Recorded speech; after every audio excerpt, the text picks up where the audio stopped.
You're listening to Fandoms. I'm your host, Brody Otway. Join me as I interview a guest about anything they're a fan of, from Chandler Bing to Fourth Wing. Fandoms here, we share the love. Every topic you're dreaming of. Join the chat, let's fan away.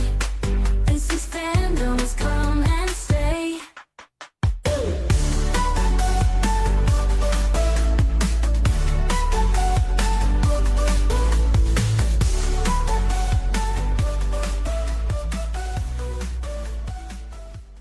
Today on the show, we'll be talking to Jackie from Me, My Skirt, and I for the second time.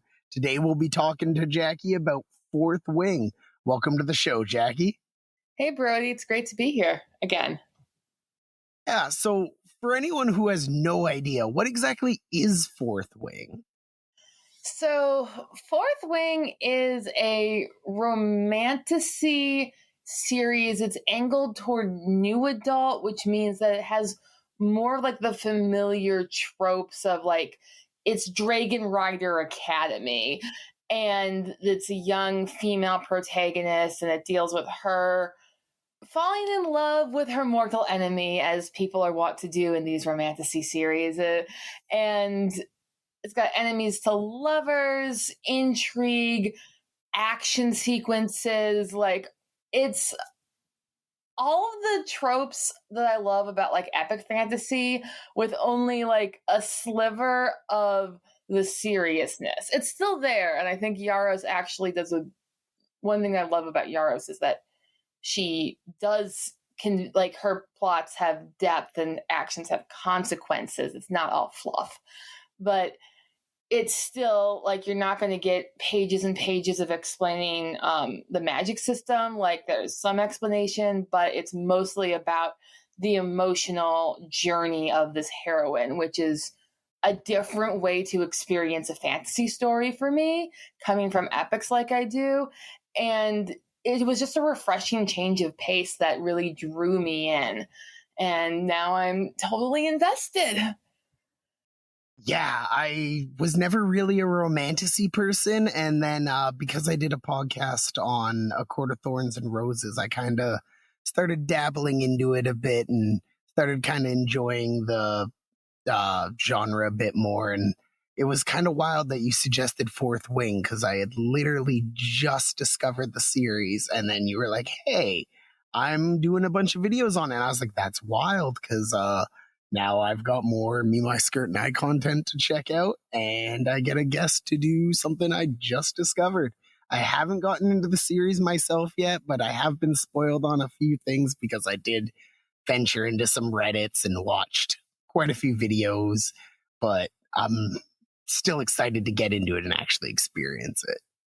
Yeah, romantasy fandom is so weird because, well, some series like they sell you on like the happily ever after right up front, and so the readers coming in from like the romance genre or just a pure romantasy, it's kind of funny to watch them just freak out over like, we don't have a guaranteed happily ever after. What are we going to do? It's like, read the book series like everybody else. Like, I love them. Like they have such a unique they have such a different perspective on reading books than I do, which makes the dialogue so interesting. But yeah, it's an adventure.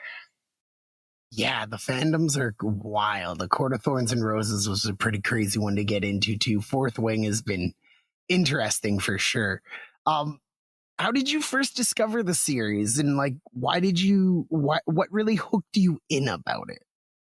So I was in a huge reading slump after Wind and Truth. Like, I didn't even read for a while. My friend got me hooked on this K-drama.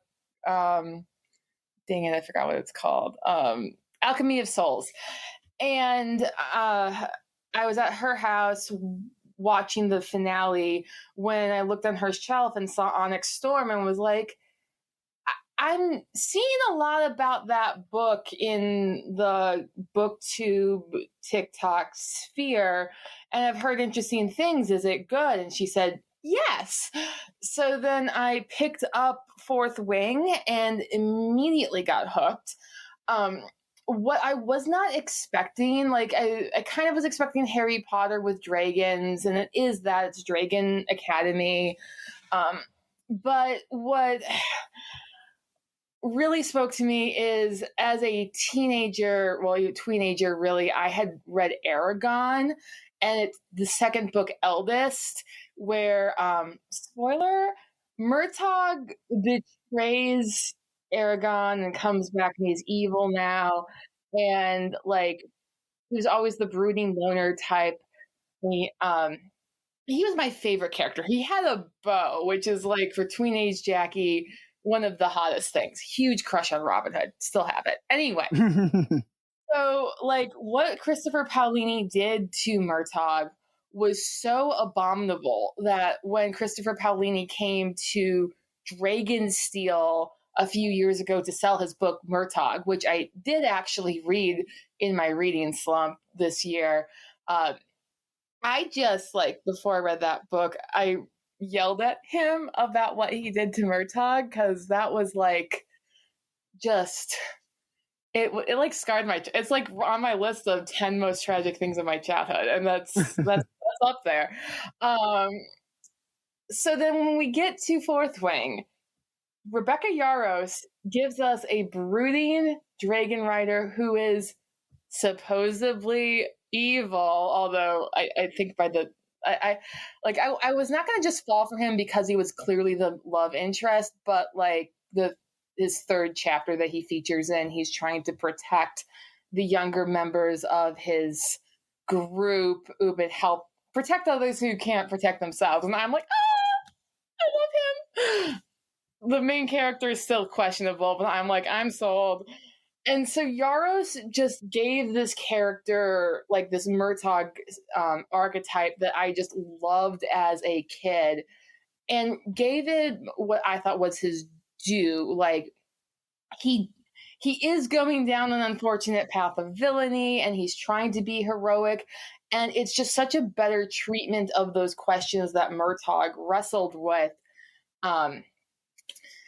In a way that is just fun and action packed and has dragons and explosions and pretty dresses. And I love everything about that. That's awesome. Yeah, it's great when you just find a character you can really latch onto and really enjoy. It definitely sounds like you really enjoy his motivations and everything. Yeah, like you understand why he's doing what he's doing, and that's like the thing that's like that makes books work or not work for me is if I understand why the characters thought it was a good idea at the time. Like they can do the stupidest things, and they do the stupidest things, but if the author has me sunk into their perspective, into why touching the big red button that says do not touch, tapping into the forbidden power source, why that sounds like a good idea, then I'll be along with it.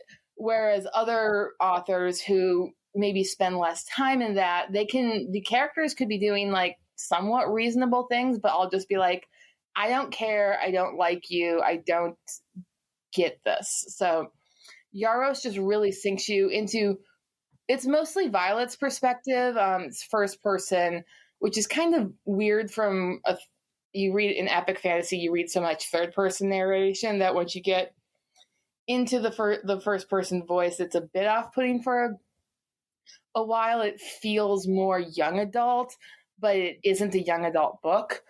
But because it's so entrenched in her perspective, you understand why she thinks things are good ideas. But you still have like the space as a reader to disagree with her life choices. Yeah, that makes sense. So I'm guessing that you, as previously mentioned, your favorite character there is the love interest. Yeah, Xaden is just a great character. Yeah, like, oh gosh, he's hot. Who would be your Aside- least favorite character?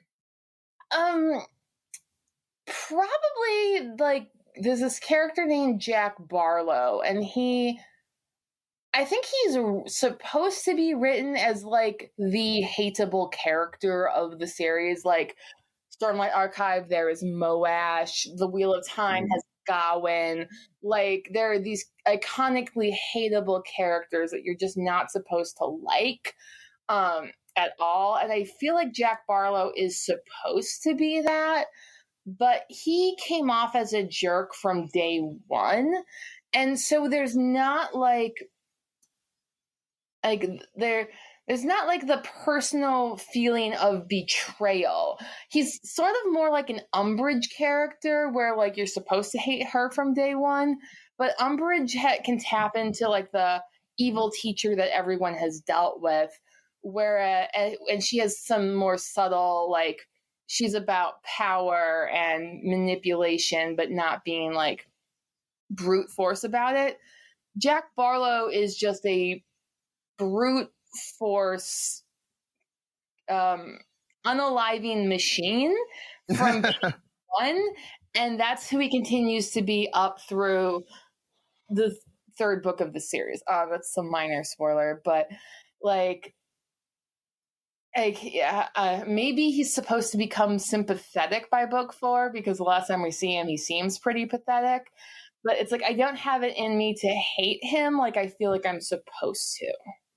That makes sense. Yeah, I always find there's certain characters where they're written and the majority of the fandom hates them, and like it's kind of the author's deal. But like you mentioned Moash there, and like I don't hate Moash. Like I'm really curious to see where his story goes. Like I'm a little burnt out after Wind and Truth, and like there's definite like I'm still trying to decide how I really felt about that book, but like I am excited to see where the Cosmere is going to go from here.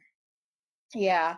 Like, I think why Moash hurt me so much is it was like the fandom spoilage of like, why does everyone hate Moash? Especially because I first thought they were talking about Brandon's original editor, whose first name was Scott. So I'm like, why does everyone hate Brandon's editor? It's like, no, we actually love his editor. Can we bring him back? I digress. I agree. Yeah, but yeah, so with Moash, there's like that moment where at least Kaladin thinks he's his friend, his brother.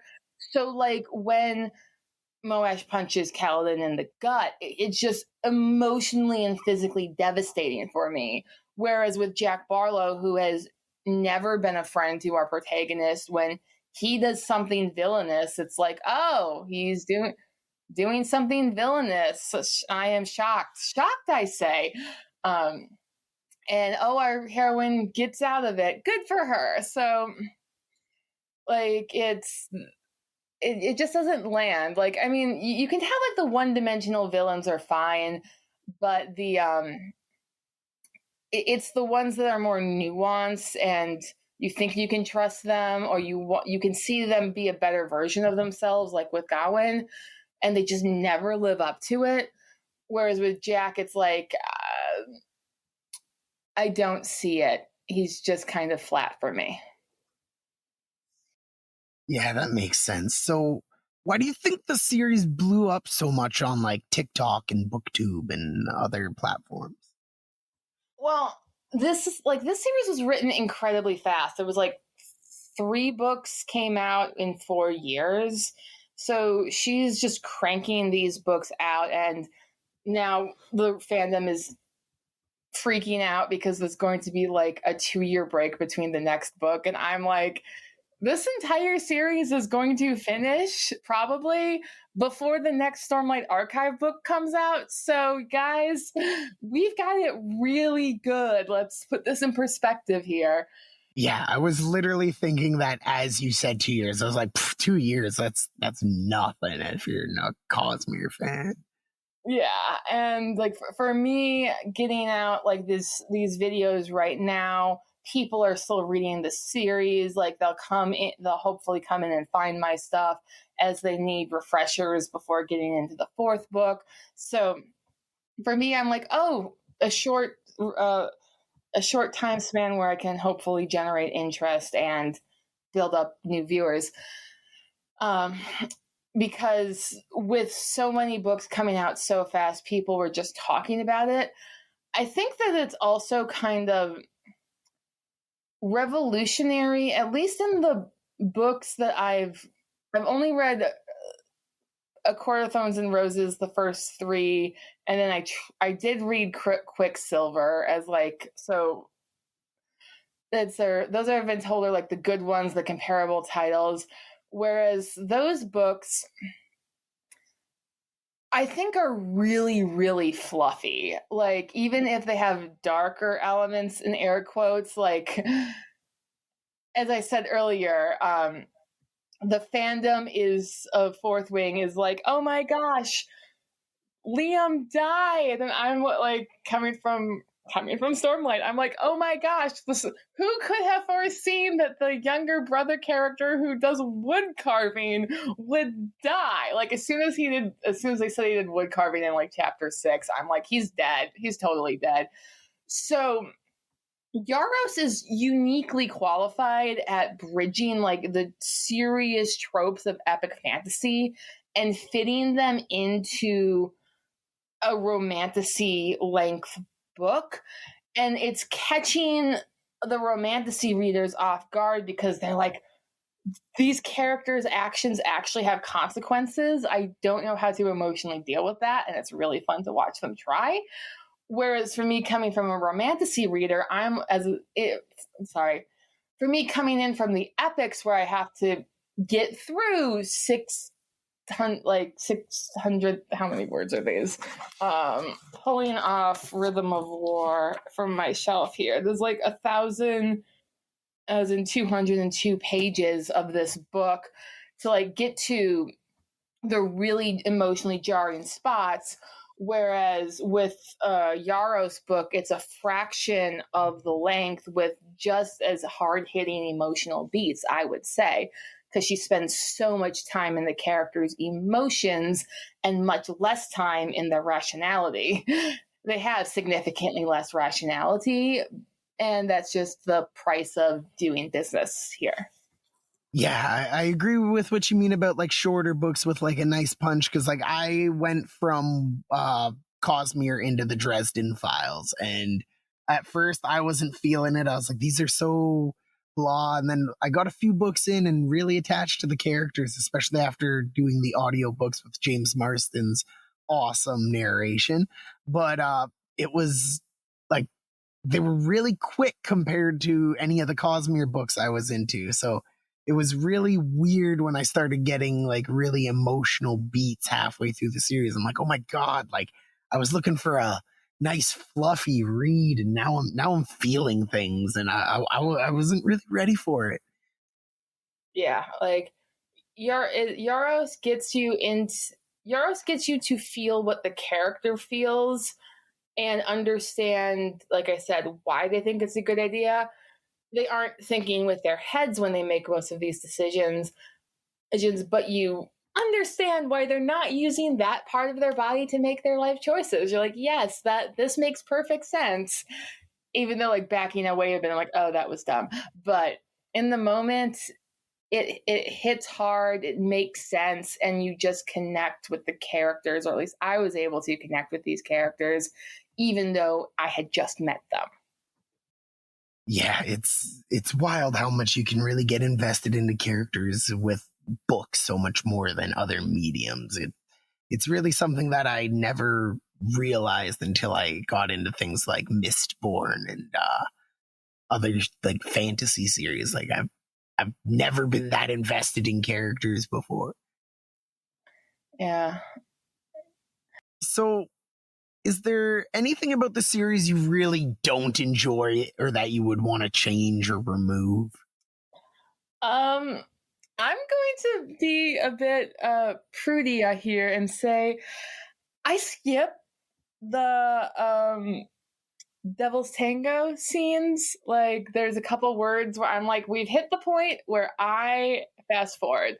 I just don't need to get to know the characters that well. And for the most part, like, nothing super plot relevant happens. Like, that they're doing it is the plot. So for me, I'm like, they're doing it, smash to black, we're good. And then they, as is a genre convention I've learned, they kind of give you the highlights of what happened afterward with significantly less details. So it's like, okay, if there's anything super important, like they blow up an armoire in the first book, it's iconic.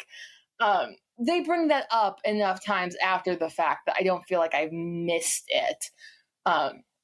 And it's weird because, like, this series is known for that. It's known for being a good smutty book series, and I'm like, this is great even without the smut. Actually, could you take that out? I would enjoy these much better, and I would be able to talk to my friends with a straight face about them a bit easier. I definitely agree. It's one of the things I'm not a huge fan of in romantasy series. I am not a prude in any way, but like, there's something about, like, it's like how I was saying, you really get to know characters and stuff. But when you're reading sex scenes, it feels way too descriptive for me and stuff. And sometimes the words that the authors use are just cringy and weird for me. And it's like, I think, like, there's like half the time it's like there's no reason you couldn't have done the lead up and then fade to black next morning kind of dealio. Like, it's very, very rare that, like what you said, nothing plot relevant usually happens. And like, I feel like if sex is going to be in a story, it should be plot relevant. Yeah. And I think that, like, the emotional connection forged through these scenes is important to the plot, and I think that, like, it does move the plot forward. And like, she's very sparing with it. I'm working through a Court of Silver Flames, where there's just like so many, and I'm like finally halfway through the book, and I'm like, oh look, the plot has finally arrived after like half a book of these characters just being mean to each other. Whereas with Yaros, it's like every scene, she does move the plot forward. There's intrigue with the Dragon Riders, with the rebels, or with the other forces at play. Like, every scene, you feel like it's moving the massive world level plot forward, and it's moving the character relationships forward. She's getting both done at the same time, and she is so efficient with her words. Like, nothing is a throwaway line. Everything is precise, and it's really beautiful to watch it happen like that. So, and so she has, like, even scenes that other people consider spicy. Like, I was telling someone, like, oh yeah, I think the third book has even less spice in it. And then I looked at a list that someone had procured of, like, the air quote, spicy scenes in book 3. And the list was longer. And I'm like, I don't remember most of these, because most of those scenes, like those chapters at least, were mostly about the actual, like, world plot. And then there's some aggressive cuddling that happens, and it's much fewer and far between that you get something where it's just full stop, tango in the bed sheets moment, and then the plot continues from there. I've definitely heard what you've said about the Court of Silver Flames. They're getting a little bit too into the spiciness, and I was a little bit worried when I first heard about this series that it was going to be that level with, like, dragons involved, basically. Yeah, I went in really expecting just like no plot, all just whatever, and then just being so surprised. Like it's you get really far into the first book before that spice actually happens, and you're like, wow, this is like she's done an excellent job of building up the stakes of the Writer Academy, the emotional tension between the two leads, but it's also like they build a relationship. It's a love-hate relationship sort of thing, but it's firmly established before any of the hardcore spice even starts. And then when it does start, it's also like super healthy. I think another reason that I really like this series is like also as a teenager, I read Twilight. I love Twilight. I was a Team Edward stan. But that also really kind of set my bar so low for romance as like romance. It kind of set my mind of like romance is the genre where men are just terrible to women. They like it, and we call it love. Like that was like kind of growing up with Twilight and then seeing the movies without the rose-colored filters of Emma's perspective was like, oh gosh, he is in her room. This is not okay. And so like with Xaden and how he treats Violet, like yes, he has his flaws. He is not a perfect man, which makes him an interesting character. But like everything with how he treats the female main character in regards to their relationship is always coming from a place of respect and wanting to do right by her as best he is able to. And he is not trying to manipulate her, although because he has conflicting allegiances and he has his own personal demons, like plot happens around their relationship and the decisions he's made, but he's never like straight up Edward Cullining her, or where Bella's like, it's like, yeah, I think you're a vampire, or like, I saw you over there, or and then you ran to my side in a second, and Edward's like, no, I didn't. Like nothing that drastic happens between Xaden and Violet, although admittedly, she does kind of get a bit shy about asking those kinds of questions. So it's that balance of the plot needs to happen so Violet cannot know things. And if Xaden is willing to tell her, then the only way that Yaros can keep it from us, the reader, is if Violet puts up those emotional blocks herself to asking those questions. And that's kind of like where I see readers get annoyed with Violet, and I'm kind of like, well, this has to happen. So as long as we recognize this as a flaw that Violet is going to get over eventually, like I'm here for her journey, provided that Yaros gives us an actual journey, and it's not like in Quicksilver where one day he just wakes up and decides not to be a jerk. It's like, okay, this wasn't the character development so much as a switch turning on and off. But Yaros has been so great at developing character over time and slowly changing them through their journey, which I love to see. Yeah, that's really interesting. So with the more spicier scenes, because they're dragon riders, does that play into that at all, or is it just strictly the people involved? Because that was one thing I was kind of like iffy on going into the series. I was like, am I gonna get descriptive scenes of dragons going at each other, or kind of this is actually the first spicy scene in Fourth Wing, is because they have telekinetic links to their dragons, and you don't get like purple prose about dragon spice, but you have like, it's actually a lot like reading Winter's Heart from the Wheel of Time, where you're experiencing the people at the end of their bonds, and they're like, I do not need to hear this. And then it's about her trying to build up the defenses so that she doesn't need to be in the same mental room as her dragon, who is having a wonderful time with his mates.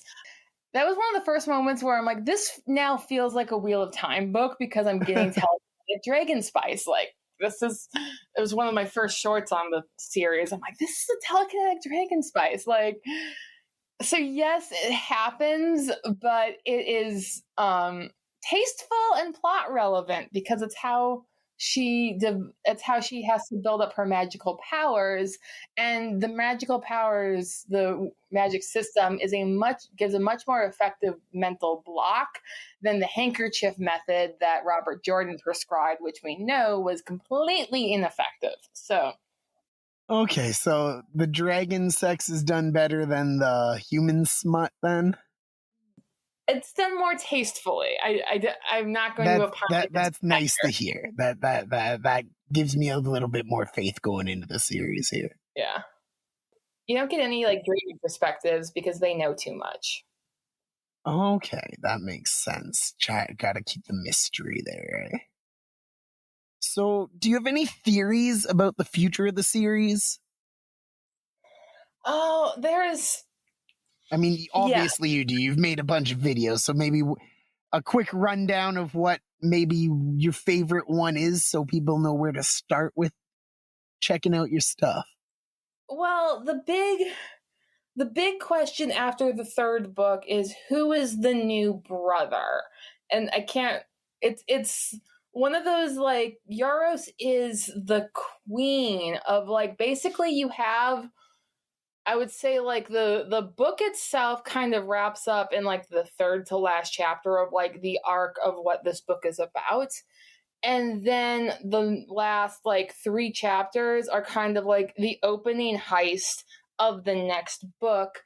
And then it ends on the cliffhanger that leaves you hanging until the next book.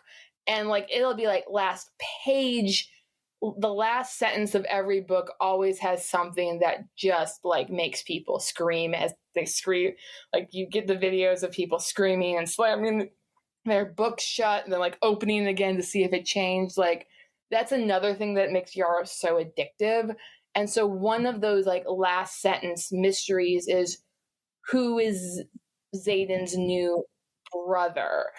And I got excited about that because I'm like, I just came off of correctly predicting the champion for Wind and Truth. I am really good at figuring this stuff out. Notably, the first time I guessed who the champion was, I was wrong and had to revise my opinion. So take that with a grain of salt. And so like I went to the book and just was like, who is here? Who is there? What clues do we have? What does this point to? And like I'm pretty confident in my guess. Like I made a video about it, explaining my perception on it. But then talking to other fans and they're like, I think it's this one obscure random character. And I'm like, I don't see how that fits at all. But now having read like other books that probably are shaping your perspective on how these stories are written, I can see why you may think that. Because, something totally random is kind of how I feel like Moss writes her books. So it's like, if, so with that, like, it's, in order to explain why that's such a big secret, it's like you have to go into like spoiler on spoiler on spoiler. I will say that one of my favorite series, it's not like, it's not a big mystery, but it's this theme that I kind of keep on noticing is in the second book, they introduce a box that is used to transport the evil channeler characters. And for reasons, I'm like, we have a box used to transport people. And we have a male magic user who's not, his mental stability and his mental stability is going down. His power levels are going up in a very Randall Thor sort of way from the Wheel of Time. And I'm like, is he gonna end up in this box? Like during, and I am just really excited about that possibility. I don't think that's a big fandom theory because no one else really knows to be excited for that yet. But like, I really hope it happens, especially now that Wheel of Time is canceled on Amazon, but Fourth Wings go. So I'm like, am I going to see a guy finally break out of a box? I want this so badly. So that's like my pet theory, and then the bigger fan theory that is super popular right now. Well, I think if people want all the details, they should definitely go check out your video on it then. Thank you. Yeah, it's Yaros just like, it's hard for theorizing videos because I'm like, no, seriously, you have to have read to the last page in order to get this. I'm sorry, this is just how she writes. So it's a fun ride. Yeah, definitely. It sounds like it. So to wrap things up here, we're just going to do a little segment here where I'm going to read you a couple reviews off Goodreads. You're going to tell me if you think the person's critique is fair or if you disagree. Okay. All right. So our first one comes from D. It says, "The second-hand embarrassment. Girl, get up. Set back women's rights by a century." Oh, I don't think so. Like, it's a really progressive, book. Like, she's like, they're in a military academy where it's taken for granted that women have equal physical prowess as the men. In fact, more men get beat up than women are constantly beating up men. And I do think like the focus on emotions and making it feel like women are very emotional might be what they're talking about, because it's like the whole thing about like women can think too. We're not just emotional creatures. That might be fair because, like I said, these characters aren't normally thinking with their heads, and this character is supposed to be this book smart, but it's also pretty clear within the story that like she was taught to book smart in a very particular set from a very particular worldview. And this book series is about expanding her worldview. So it's taking her out of her comfort zone, out of her strengths, and she's having to build on them. And then, yeah, the whole like fierce, independent woman don't need no man is not a thing. Like, she needs the help of her friends and her romance interest to go forward. And like, I actually think that one of the things I like about this book is that she gets to keep her own best friend throughout the entire series. Like, she does not leave her own friend group behind to join his world. Her friend group comes with. They're like the hobbits in Lord of the Rings. Like, they're all in on this adventure. And so I think that's actually one of like the healthier, more pro women, because it's women helping women, and some like she has a guy friend who's there to support her. Like, it acknowledges that she is a fallible person because people make mistakes. Characters have to make mistakes, and characters have to learn lessons. So yeah, Violet's a flawed character. That's a good thing. Yeah, you don't want to just flawless Mary Sue character. It just makes the story boring. Yeah. So our next review here is from Xana. It's a 2-star review, also from Goodreads. It says, "Okay, thank God this is over. I don't understand all the 5-star reviews. Honestly, the main plotline wasn't that bad. It was just bogged down by the boring romance, filler subplots, and things that weren't really explained well." I feel like that person doesn't enjoy the mystery of a series setup, or how to read when foreshadowing is happening. that's like another, it's like, I don't know if it's just because romantasy doesn't do foreshadowing like epics do. And but Yaros does do foreshadowing like epics does. So people are viewing like, oh, this this superficial thing doesn't matter. It's like, actually that does matter. Like, I think one of my biggest learning curves with the Wheel of Time taught me was, if a character says the sky is orange today and that's weird but unimportant, I've learned to go back and say the sky is orange, this is important. Like, as soon as the character said it's unimportant, I've learned to circle back. And so I think that Yaros does use that kind of world building where she's like, oh, this thing is weird, but I don't get it, moving on. Because that's like, it's the dismissive that is where the cloak and dagger hiding the true plot happens in these books. So if that reader is like saying, oh, this character told me it's unimportant, I believe them, they're going to miss half the plot. So they've been spoiled by reliable narrators and need to learn how to read an unreliable one. Yeah, I definitely agree there. A lot of people just don't know, like, they don't have the patience if they're not into the characters. Like, I know for me, it's like, if at first with Stormlight Archive, my first read through, I didn't latch on to anybody, and then all of a sudden I gave it a second shot and I was really into Kaladin. And then all of a sudden the whole rest of the world became interesting to me. Yeah. And like, they called the romance a waste of plot time, which, yeah, that's, if you don't like the romance, then stay out of romantasy. that is kind of in the name. Yeah. Like, you don't have to, but it's not a fault of the book. Yeah, definitely.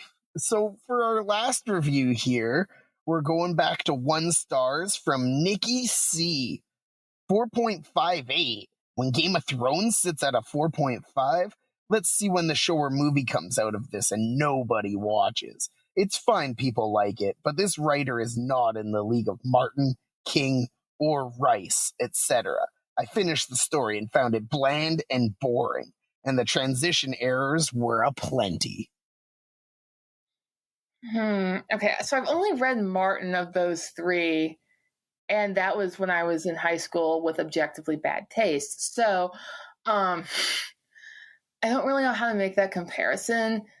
It's like, it's a different logic of writing that Yaros is bridging the romantasy logic of romance first, and that's the plot and the world dynamic second. Like, she's bridging those 2 tropes, although I think she carries them much more even-handedly than other romantasy writers. But if you're coming from an epic, as I switched between these books and Warbreaker for a break, and I was just like struck with how much time in Warbreaker was spent with the characters having the conversation of, you're doing something irrational. No, I'm not. This is, from my perspective, completely rational. I will now rationalize it for you. Whereas with Yaros, you just get the raw emotional response that you're supposed to read in for yourself, what the rationalizations could be based off of what you know of the character. So, like, if people just see characters rely on, I'm making this dumb decision because I'm angry, and they want more to that, then yeah, Yaros isn't going to give you it. But if you are emotionally synced with the characters and you're feeling the anger, which I think Yaros gives you enough to latch onto, especially in the audiobooks, then you don't need anything more. Yeah, that definitely makes sense. So, would you say the better experience, in your opinion, is the audiobooks or reading? Yeah, I'm audiobook all the way, pretty much. The narrator is excellent. The guy who does the Zayden chapters has, like, he's no Michael Kramer, but he has he has he has such gravel in his voice, and you can understand like where he's coming from, the character, like you feel it, or at least I can feel it. And like the page, I've always struggled with picking up subtext on a page. Like I wrote an entire essay about Pride and Prejudice as a senior in high school that, looking back at it, I'm like, this is supposed to be a paper about this topic, but actually it's about how I don't understand subtext. Like, so like if I can empathize with people who maybe read it in the book and are just not emotionally connecting or missing the subtext, then try audiobook and see if it changes your perspective. That's my advice. Awesome. Well, thanks a lot for coming on, Jackie. It has been a blast getting to talk to you again. It's a pleasure. It is all mine. And I hope everyone takes a chance to check out her channel, Me, My Skirt, and I on YouTube. She's got great videos from Stormlight Archive to Fourth Wing and many, many other things. She covers lots of different book topics. I hope everyone goes and checks her out. Thanks for listening. If you like the show, make sure you follow us and rate 5 stars and share it with all your friends. If you'd like to be a guest, email us at pod.fandoms@gmail.com. Or you can message us on Instagram, Twitter, Blue Sky, or Reddit. You can also join our Discord to chat with other fans, suggest questions for upcoming episodes, or find out about our new shows dropping soon. If you want to be super deadly, you can join our Patreon as well. Thanks for all your support. See you next time.